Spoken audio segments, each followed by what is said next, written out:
बिस्मिल्लाहिर्रहमानिर्रहीम। अस्सलाम वालेकुम। क्या हाल है आप सब लोगों का? उम्मीद करती हूँ कि सब खैरियत से होंगे और अल्लाह ताला सबको खैरियत से रखे, खुश रखे, आबाद रखे। आज अपने व्लॉग का आगाज़ कर रही हूँ। दोपहर के बाद का टाइम है ये। फ्राइडे का व्लॉग है और जुम्मे की नमाज़ वगैरह पढ़कर तो मैं आकर बैठ गई थी धूप में टेरेस पे। टेरेस से धूप अब तकरीबन जो है वो आगे की तरफ जा चुकी है। रज़ाइयाँ वगैरह भी धूप में डाली हुई थी, तो उसके बाद मैं छत पे चली गई थी। आज मेरा धूप में बैठने का बहुत दिल चाह रहा था और मैं पूरा 2 से 3 घंटे धूप में बैठना चाहती थी। धूप भी अच्छी थी, हवा आज नहीं थी, वरना तो धूप में बैठे तो हवा चल रही हो तो ठंड लगती है और सर्दी बहुत ज़्यादा हो चुकी है। तो जब मैं धूप में बैठी तो मैंने सोचा कि क्यों ना कीनू भी खाए जाएं। अभी तो स्टार्ट के कीनू हैं, इतने उस तरह से अच्छे नहीं हैं, खट्टे खट्टे हैं, लेकिन विटामिन सी का सोच के तो बस मैंने खा ली और वैसे भी मुझे अच्छे लगते हैं तो इस वजह से भी। और थोड़ा सा बस ये था कि आज धूप में ज़रूर बैठना है और बैठना भी चाहिए। धूप बहुत ज़्यादा ज़रूरी है। हम लोग बस ये इन चक्रों में होते हैं कि अभी ये काम ख़त्म करते हैं, वो काम ख़त्म करते हैं, बैठते, वो क्या होता है कि पूरा दिन गुजर जाता है लेकिन टाइम नहीं मिलता। या वही बात होती है, टाइम मिलता तो कभी भी नहीं है, टाइम निकालना पड़ता है। और बस मैंने आज टाइम निकाल लिया। सारे काम काम बहुत ज़्यादा रहते थे लेकिन वो काम अब मैं छत पे बैठने के बाद, धूप का मज़ा लेने के बाद जाके करूँगी। अभी मैं यही सोच रही थी कि नहीं, बस अभी ये थोड़ा सा मैं धूप में ज़रूर बैठूँगी। और लिटरली धूप में बैठने के बाद इतना फ्रेश और इतना एक्टिव फील करते हैं ना कि मतलब अगर कुछ थोड़ा बहुत लग रहा होता है कि सर्दी भी लग रही है और होता है ना कि बहुत ज़्यादा हम फिर सर्दी की वजह से एक्टिव नहीं हो पा रहे होते, तो धूप में बैठने के बाद सही आपका जिस्म जो है ना वो होता है, जैसे लगता है ठकोर सी हो जाती है जिस्म की। तो उफ, बहुत ज़्यादा खा लिए हैं बस अब धूप में बैठे बैठे। वैसे मुझे किन्नू पसंद बहुत है लेकिन अभी 5-6 तो मैं खा चुकी हूँ। और मुझे बस बच्चों ने नीचे से ऐसे ही ला के दी टोकरी, साथ कोई छिलके डालने के लिए चीज़ ही नहीं ला के दी, तो मैंने छिलके एक साइड पे इसी में डाल दिए। अब नीचे जाके इनको सेपरेट कर लूँगी और ये जो छिलके हैं ना, इनको मैं अब इन हाथों पे मलूँगी, मसाज करूँगी। चेहरे पे भी विटामिन सी होता है बहुत ज़्यादा, तो कोशिश किया करें कोई भी फ्रूट खाने के बाद उनके छिलकों को ऐसे ही बैठे बैठे रब कर लें, हाथों पे भी, अपने फेस पे भी। जिन लोगों को फेस पे विटामिन सी सूट नहीं करता वो ना करें, लेकिन जिनको सूट करता है वो उसको ऐसे कर लिया करें। मैं अमूमन करती हूँ जब भी कीनू खाएं या ऐसे धूप में बैठे हों तो हाथों पे रब कर लेती हूँ, इसकी इस वाली साइड से ना हाथों पे। दिखा नहीं सकती मैं क्योंकि एक हाथ से कैमरा को पकड़ के और रब करना मुश्किल है, तो मैं रब कर लेती हूँ। बस आप समझ जाएं कि मैं ऐसे करती हूँ, तो आपसे भी शेयर कर दिया। और अब आ गई हूँ मैं नीचे और असर की नमाज़ पढ़ ली थी। नमाज के बाद चाय वगैरह का टाइम हो जाएगा, तो अभी चाय भी बनानी है। और उससे पहले जो है ये सब्जियां वगैरह थी जो कि साफ़ तो कर ली थी। अब मैंने कहा कि इनको काट लूँ, और ये हरा प्याज था, मेथी थी, और क्या था, और ये थे शलजम, और साथ इनके पत्ते वगैरह, ये सारी चीज़ें। तो अब ये सारा कुछ मैंने अच्छे से वॉश कर लिया था। मेथी को भी पत्ते उसके चुन के तो पहले मैंने धो लिए थे बहुत अच्छे से, फिर मैंने उनको काट भी लिया था। पहले ही मैंने नहीं काटी थी क्योंकि बहुत मट्टी होती है, और मैं इसको बहुत अच्छा सा वॉश करने के बाद तो अब मैं इसको काट रही हूँ। अच्छा, अक्सर लोग कहते हैं कि मेथी को काटे नहीं, कड़वी होती है, तो पता नहीं, अब काटे नहीं तो हाथों से क्या इतना उसको करने की ज़रूरत है। लेकिन मेथी को अगर आप पहले डालें ना ऑयल में तो बिल्कुल भी कड़वी नहीं होती। मैं आपके साथ ज़रूर शेयर करूँगी वो उस मेथड को भी, कि उस तरीके से मेथी पकाएं तो बिल्कुल भी कड़वी कड़वाहट उसमें नहीं होती। और जो मेथी का अपना ओरिजिनल टेस्ट होता है, ज़ाहिर है वो तो हो गई, तो वो तो अच्छा जिन लोगों को पसंद होता है तो अच्छा लगता है। बाकी अच्छा, मैंने ये सारी चीज़ें तो शलजम वगैरह काट लिए थे, पत्तों वाले शलजम थे अच्छे, मुझे उसके फ्रेश फ्रेश पत्ते भी, तो मैंने उनको भी नहीं फेंका, और फिर साथ ही मैंने वो पत्ते भी काट लिए, मेथी भी मैंने काट ली है। और अब ये प्याज था, हरा प्याज, ये बहुत सारा आया हुआ था, इसको भी वॉश किया हुआ है, मैंने साफ़ करके वॉश कर लिया था। और अब इसको भी सारे को मैं काट के तो रख लूँगी फ्रीज़र में।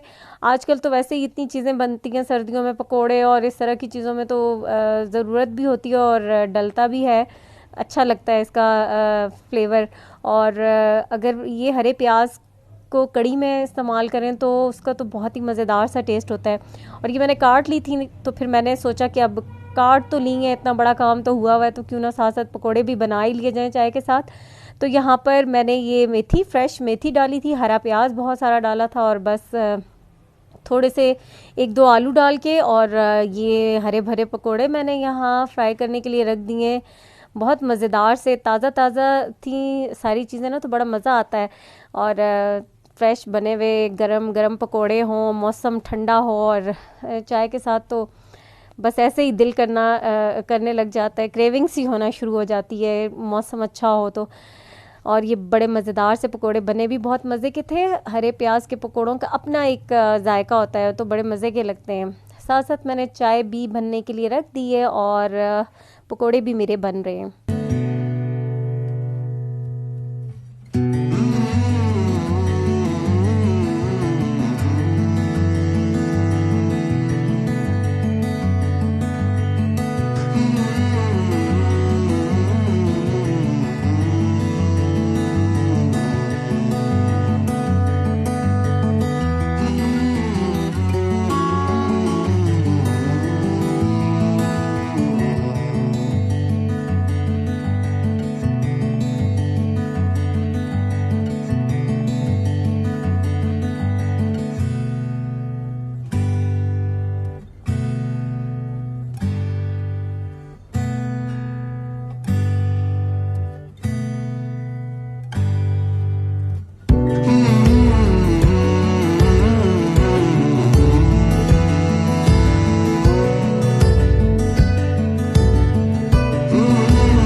और चाय पी ली है, पकोड़े खा चुके हैं और ख़त्म हो गए पकोड़े। बहुत मज़ा आया, गरम गरम पकोड़े ताज़ा फ्रेश बने हुए, बात ही कुछ और थी पकोड़ों की।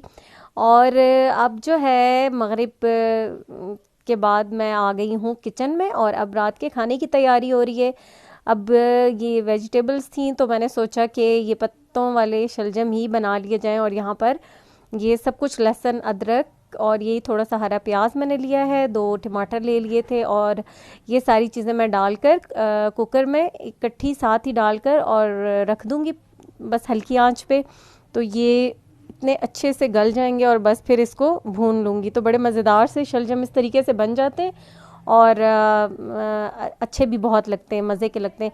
बच्चे तो खैर नहीं खाते इस तरह की चीज़ें, बच्चों को तो इतनी ज़्यादा पसंद नहीं होती, लेकिन थोड़ा थोड़ा सा साथ खिलाने की आदत डालें तो थोड़ा सा बच्चों का भी टेस्ट डेवलप हो ही जाता है। तो अभी इसके साथ ही मैं सारे स्पाइसेस, नमक, मिर्च, हल्दी और इसमें थोड़ी सी मैंने डाल दी है चीनी भी साथ ही, और ये सब कुछ डालकर इसके अंदर मैं कुकिंग ऑयल भी साथ ही डालूंगी और बस इसको मैं बंद कर दूंगी। और ये देखें, ये हल्की आंच पे मैंने छोड़ दिए थे। सब्ज़ी का अपना ही पानी निकलता है, कोई पानी मैंने नहीं डाला था। टमाटरों का पानी, शलजम, पत्ते, सब इन चीज़ों का पानी अपना रिलीज़ होता है और हल्की आंच पे मैंने छोड़ दिया था। तो अब खोला तो अभी थोड़ा पानी मौजूद था, अभी इसको मैं भूनूंगी। यहाँ पर साथ साथ मैं आटा भी गूंद रही थी और अब ये देखें, यहाँ पर अब मैं इसकी भुनाई कर रही हूँ बहुत अच्छी सी, और ये इस तरह से मैश भी हो गए हैं। तो बहुत अच्छा सा बस भूनना है, फिर उसके बाद ये मज़ेदार से ये शलजम तैयार हो जाते हैं। और साथ साथ मैंने फ़िश को मसाला लगा दिया था और अब मैं फ्राई कर रही हूँ। और इसके साथ ही दूसरे चूल्हे पे मैं रोटी बनाना स्टार्ट करूँगी। और आपसे चाहूँगी इजाज़त, दुआ में याद रखिएगा, लाइक और कमेंट करना बिल्कुल मत भूलिएगा, फीडबैक ज़रूर दीजिएगा और चैनल को सब्सक्राइब भी करना है, बेल आइकॉन को भी प्रेस करना है ताकि नोटिफिकेशन सबसे पहले आप तक पहुंच सके। ओके जी, अल्लाह हाफिज़।